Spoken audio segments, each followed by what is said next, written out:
Welcome to Phrase by Phrase, where we are studying the Bible one phrase at a time, and today we're in James chapter 3, verse 13b.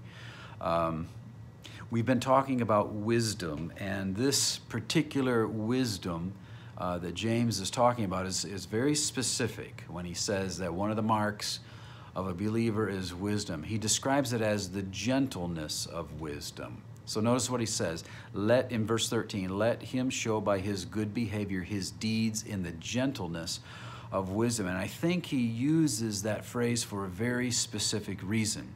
Even if we qualify wisdom to refer to our lifestyle as opposed to simply one's philosophies like we looked at last time, that realm of practical living needs to be narrowed even still. For example, one can be wise or be sage in how they attend to business. You know, they not only have a particular philosophy of business, but they engage in particular practices, and we would call those practices wise business practices. But we can't use that to measure one's faith, because there are many who behave wisely in different areas of life, but that behavior does not prove or disprove their profession of faith. Gentleness of wisdom is referring to a very specific area of behavior. The word gentleness means literally power under control or restraint. It's a picture of a man sitting on a horse with the reins, and the horse has got a bit and bridle, and he can direct the power of that horse with the reins because of the bit that's in the horse's mouth. And that man who's not nearly as strong as the horse is able to control all of that power. And that's the idea of the word gentleness. It's power under control. Well, that could mean restraint in many different areas of life. However, when we look at how wisdom is described in the rest of the paragraph that we're going to be studying, it's clear that James is speaking about our relationships, power under control as it regards relationships. Because in verse 14, he talks about bitter jealousy.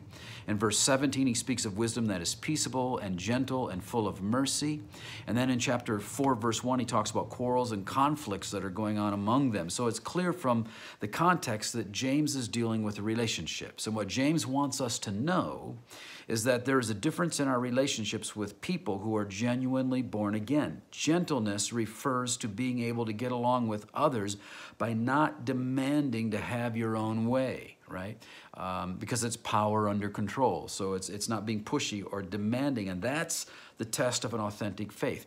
Jesus expressed it this way in John 13:35. He said, "By this all men will know that you are my disciples, if you have love for one another." Or Paul expressed the same idea in Philippians 2:1-4. He said, "Therefore, if there is any encouragement in Christ, if there is any consolation of love, if there is any fellowship of the Spirit, if any affection and compassion, make my joy complete by being of the same mind, maintaining the same love, united in spirit, intent on one purpose. Do nothing from selfishness or empty conceit, but with humility of mind regard one another as more important than yourselves.